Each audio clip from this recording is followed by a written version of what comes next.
Well, we can't finish a conversation about retail and what people are buying without talking about, fast forward to today.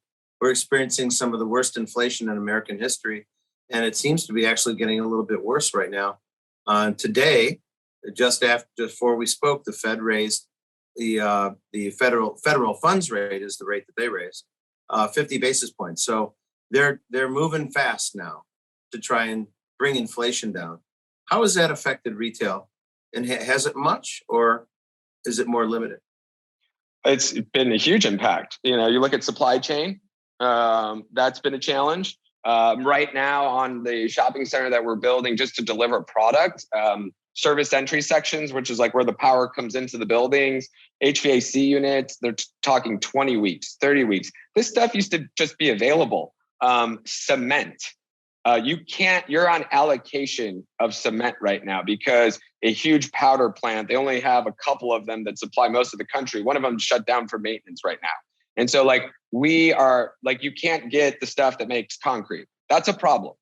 Mm-hmm. And that's a problem for retail. That's a problem for multifamily, for industrial, for office, for everything. And so we're seeing that, and that supply chain is making projects take longer. And then on the cost side, like our construction costs, when we started first working on this larger center we had talked about, I think we're up over the last 3 years, probably 40 or 50%, which is insane.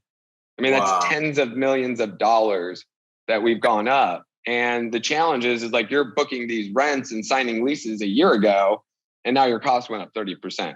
So it's definitely been a challenging time, but I think retailers are finally starting to see that. They're starting to, increase their rent threshold, but that's going to get passed down to the consumer.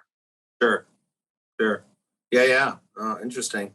Well, Josh, and as we were discussing this, you mentioned some of your background. You're a pretty young guy, and you obviously know a heck of a lot about commercial real estate and had tons of experience all over the country. How did you get started in this? I started when I was in college, and I started for a developer that we would develop shadow anchored shopping centers all over the country. So, Macomb, Streeter, Kewanee, Illinois. I've been all over, crisscross Illinois, and did a lot of shadow anchored Walmart centers. And then 2010 started my own company doing single tenant deal after deal. And then we bought some shopping centers, repurposed them. And then, in the last 12 years, we've done 255 projects in 22 states. And today we employ 58 people here in our office, and we'll do about 50 projects this year. So it's been a very exciting run, especially when there's been a lot of haters in the retail space. And, what we're seeing too now is everyone's really cozying back up to retail. I don't know about in Chicago, but in Arizona, a lot of people want to rezone multifamily to multifamily from retail. And a lot of the cities are pushing back because that's sales tax generation. And so they don't want to lose that. And so what we're seeing is the mixed use components really coming full circle, and we're needed now. Wow. Yeah. You don't want to bring all those people in. You'd rather get the tax revenue. Well, or a combination of both. Hey, we don't need 200,000 square feet, but let's do a smaller retail center, and we'll let you do multifamily in the back. Okay. Well, interesting. So we might be going into a recession here. A lot of things are happening. The war isn't helping. The commodity prices aren't helping. Inflation isn't helping. Gas prices aren't helping. But how does it look to you? Does it feel like we're going into a recession? And then if we do, or a slowdown, what does it look like for retail, like in the fall or next year and in the future years?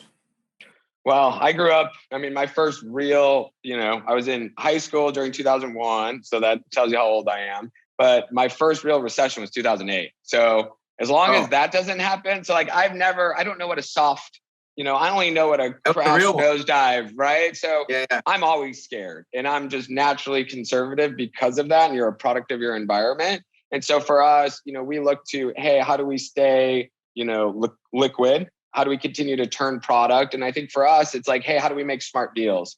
If the consumer stops spending money, where are they going to stop? They're going to stop maybe their steakhouse meal, maybe, where are they going to pull back spending, and where are they going to reallocate it to? And so I think look, discount retail still makes a ton of sense. I think if you're stuck in the middle, that's always the worst place to be. because if you cater to the wealthy are still spending money through the downtime.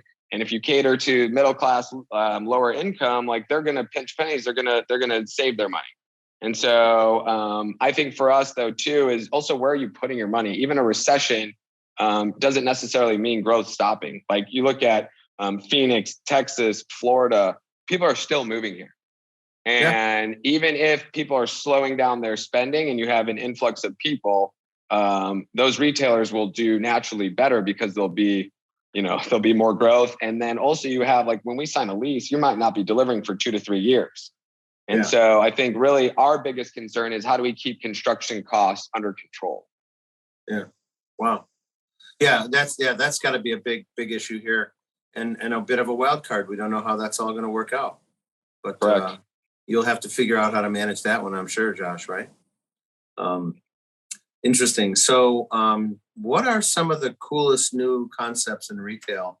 Since you're a retail expert, let's say it that way. What are the coolest ideas? New restaurant concepts or new clothing retailers? What's cool out there?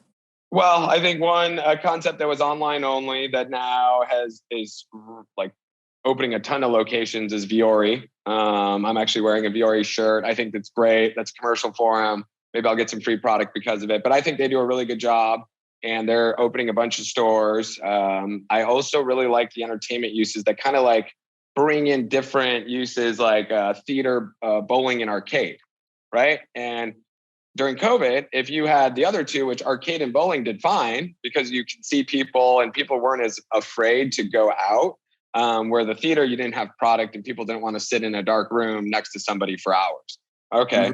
So concepts like that, the specific types of group fitness have come back super strong. You look at like F45, which is basically a 45-minute kind of like high intensity class. That's been super popular. And then restaurant wise, I think anything that combines, maybe a bocce ball, maybe they have something else to do, really good patio seating, atmosphere. Those have been, in high demand. Mm-hmm. Interesting. You mentioned a coffee retailer too that all of a sudden decided to open stores where they were shipping, right? Yeah, Black Rifle. Black coffee. Rifle. Yeah. And coffee's been, coffee still is super popular. I think drive-throughs, that's been the big change too in the restaurant, like Chipotle lane. Everybody wants a drive-through now or a pickup window. So that's been, so much the concepts, but how they operate has changed a lot.